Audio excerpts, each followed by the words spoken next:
আমাৰ কুচনিমাৰা এৰিয়াত ইনফৰমেশ্যন আছিলে যে ড্ৰাগছ পেডলিঙৰ মানে বিজনেছ চলি আছে তাতে, আপোনাৰ ইলিগেলি বহুত দিনৰ পৰা চলাই আছে। তো সেই হিচাপে আমি এটা অপাৰেশ্যন লঞ্চ কৰিছিলোঁ।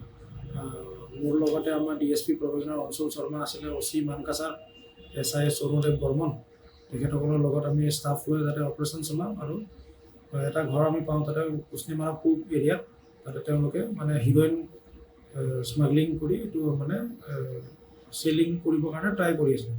তাতে আমি তেওঁলোকক ৰেড হেণ্ডেড ধৰিছোঁ।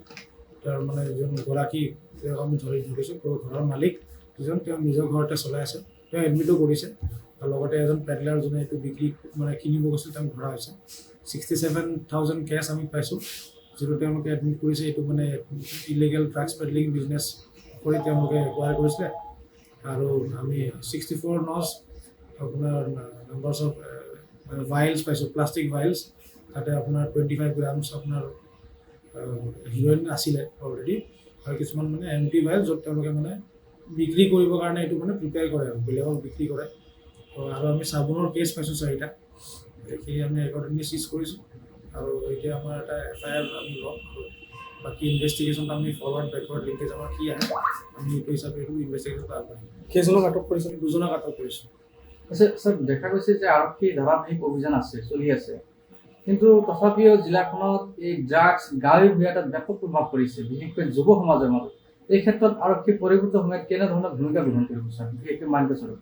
না, আমি একচুৱেলি ষ্টাৰ্টিংটো এতিয়া যিখিনি পাই আছোঁ ইনফৰমেশ্যন, এজ পাৰ ইনফৰমেশ্যন কৰি আছোঁ। বাকী পিছলৈকে আমি চ'ৰ্চ কাল্টিভেট কৰি কমাৰ্চিয়েল কোৱান্টিটিজৰ ওপৰতো আমি নিজৰ মানে অপাৰেশ্যন ষ্টাৰ্ট কৰিম।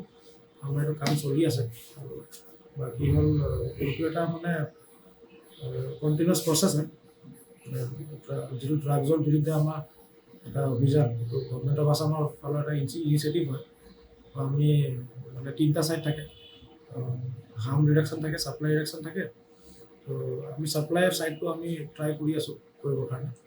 বাকীখিনি পৰৱৰ্তী পৰ্যায়ত এৱাৰনেছৰ পৰা আদি কৰি হেল্থ ছাইডটো আমি চাব লাগিব। আমি এতিয়া মানে বৰ্তমান পুলিচ হিচাপে ছাপ্লাই ছাইডটো আমি প্ৰথম চেষ্টা কৰি আছোঁ, মানে যিখিনি পাৰোঁ ৰিডিউচ কৰিবৰ কাৰণে। চ' যিহেতু বাংলাদেশ সীমান্তৱৰ্তী এলেকা হয়, বহু সময় দেখা যায় বাংলাদেশলৈ ড্ৰাগছ যায়। তো বৰ্তমান আমাৰ তাতে ইনফৰমেশ্যন তেনেকুৱা আমি পোৱা নাই, কিন্তু আমি কাল্টিভেট কৰি আছোঁ। আমি চেষ্টা কৰিম যিখিনি পাৰোঁ মানে ট্ৰাই কৰিম, তাৰে যিটো ইণ্টাৰনেশ্যনেল গোটেই চলি আছে সেইটো আমি বন্ধ কৰিব লাগে।